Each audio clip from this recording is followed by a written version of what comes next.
That's right.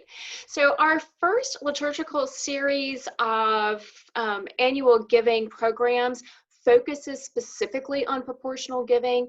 I would invite you, if you would like more formational materials about teaching proportional giving and writing pledge letters that focus on proportional giving.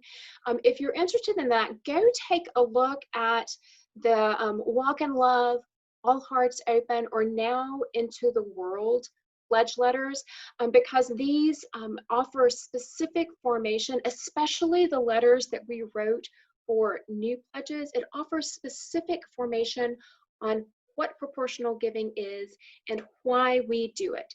Depending on the generations within your churches, different generations understand proportional giving differently. Older generations,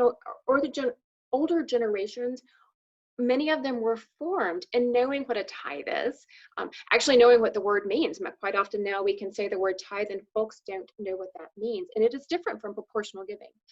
So we have a lot of resources on how to teach proportional giving, what it means, and how to write about it in your pledge letters.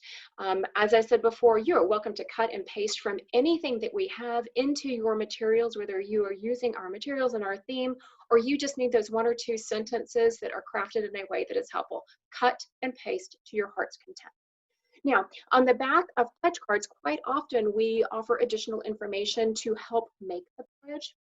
And many churches decide to put a proportional giving chart on the back of a pledge card so that folks can reference it as they put their pledge amount there.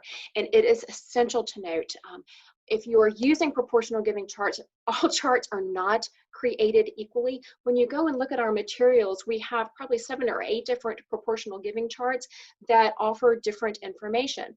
We also have instructions on how to use these. So some charts give annual amounts, some give proportional giving out of monthly income amounts, and some offer proportional giving through weekly income amounts.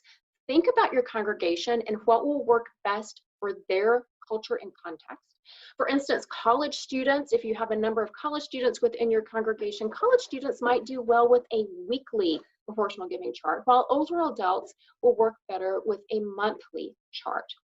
Also take a look at the income level where some of these proportional giving charts start.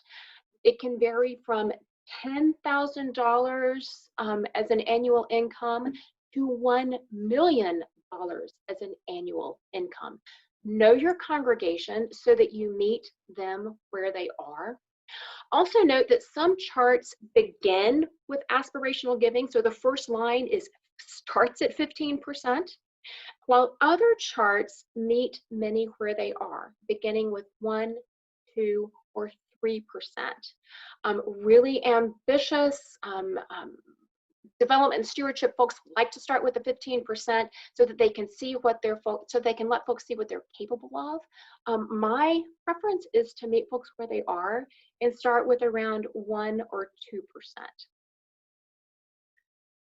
Also, take a look at this sweet proportional giving chart that Stephanie created for our children's pledge card that she mentioned a little bit earlier, which begins with a weekly allowance of $1 and begins by teaching the tithe.